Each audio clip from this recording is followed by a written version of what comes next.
Olá pessoas, seja bem-vindo a mais uma aula, eu sou o professor Mike. Vamos lá, vamos usar um exemplo para poder falar sobre outras formas de equação da reta. Tá? Aqui a gente tem um exemplo de uma reta no plano cartesiano e eu tenho várias informações sobre elas, tá? Até mais informações do que eu precisaria para escrever a equação dela. Imagine, por exemplo, que eu utilize esses dois pontos aqui, ó, dois pontos particulares, para determinar a equação da reta naquela ideia da equação geral. Então, eu posso dizer que o ponto x, que é um ponto genérico, x, y, está alinhado com os pontos 0, 3 e o ponto 4, 0. Tá? Então, eu tenho que fazer esse determinante 3 por 3 aqui igual a 0. É assim que a gente chega na equação geral da reta, por exemplo. Então, eu tenho 3x mais 4y mais 0 menos 12 menos 0 menos 0. Tudo isso igual a 0. Agora, olha só. Imagina que eu vou dividir tudo isso aqui por 12. Vou dividir por 12, vou dividir por 12, vou dividir por 12. O que vai acontecer? O 12 simplificando com 3 aqui, eu tenho x sobre 4, mais o 4 simplificando com 12, eu vou ter y sobre 3. E jogando para o outro lado esse 12 sobre 12, que é 1, menos 1, vai ficar mais 1. Vejam só, eu cheguei numa equação, tá? Nesse formato aqui. E se a gente reparar, o que está sob o x aqui? Está exatamente o valor da abscissa nesse ponto onde ela corta o eixo x. O que está sob o y? Exatamente o valor da ordenada no ponto onde ela corta o eixo y. Então, parece interessante isso.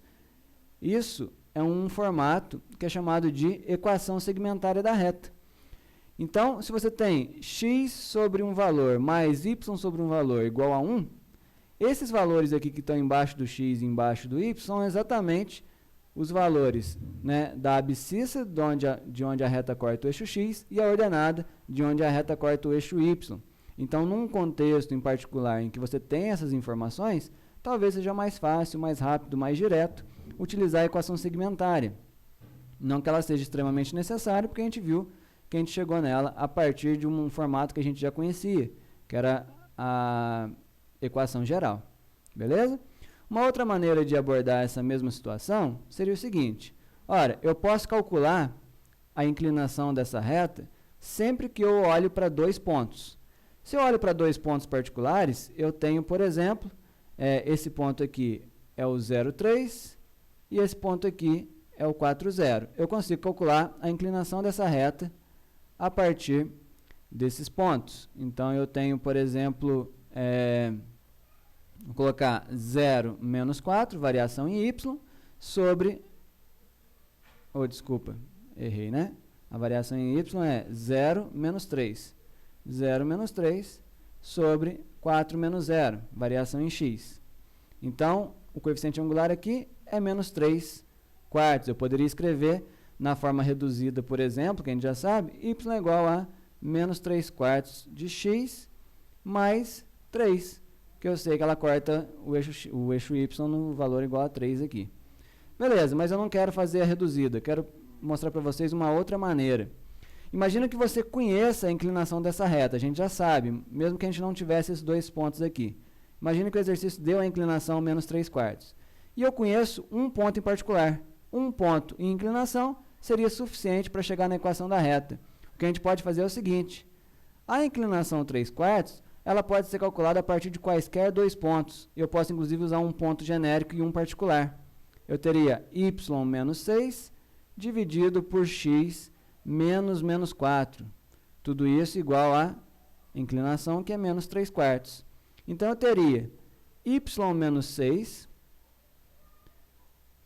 igual a menos 3 quartos vezes x mais 4. Tá? Isso aqui é um formato também que é interessante, que é o seguinte, ele é chamado de equação fundamental, forma fundamental da equação da reta.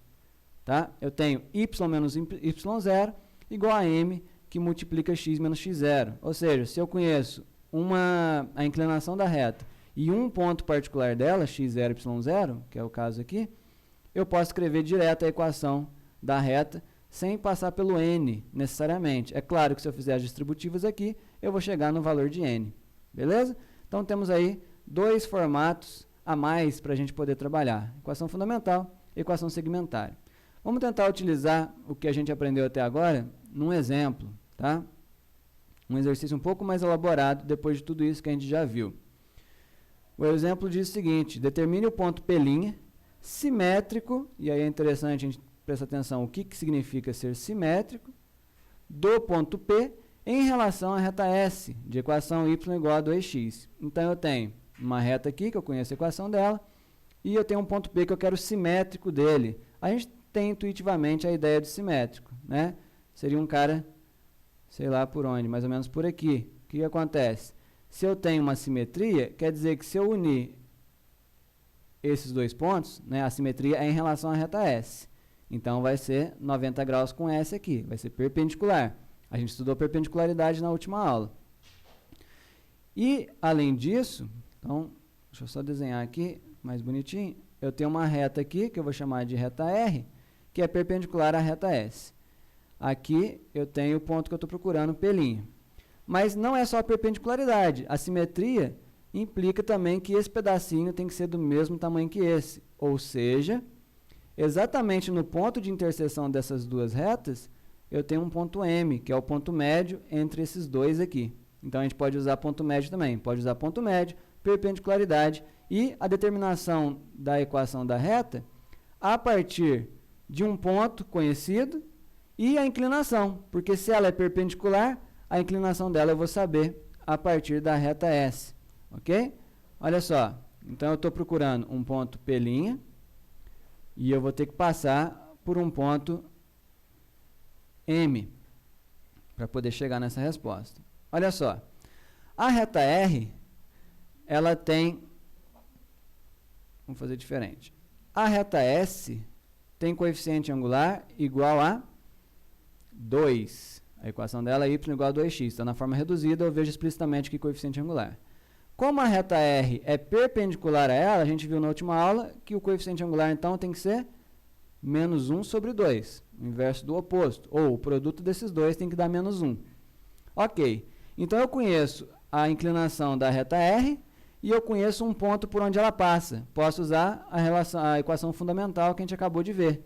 Eu tenho que y menos 1 é igual a menos meio que multiplica x menos 2.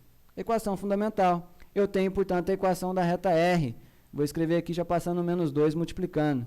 Eu tenho menos 2y mais 2 é igual a x menos 2.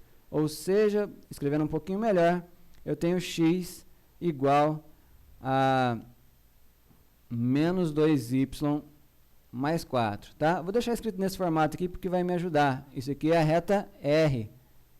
Beleza? Reta R. Eu tenho a reta S, que é y igual a 2x. Reta S. A equação das duas retas. O que acontece se eu fizer um sistema com essas duas equações? Eu encontro exatamente o ponto M. Beleza? Como é que eu vou fazer esse sistema? O x já está isolado. Opa, aqui é 2x, desculpa. O x já está isolado, eu vou substituir na outra. Então, eu tenho y igual a 2 vezes o x, que da reta R é menos 2y mais 4. Então, eu tenho que y é igual a menos 4y mais 8. Eu tenho que 5y é igual a 8. Eu tenho que y é igual a 8 quintos. Certo? 8 quintos é o valor da ordenada ym, 8 quintos.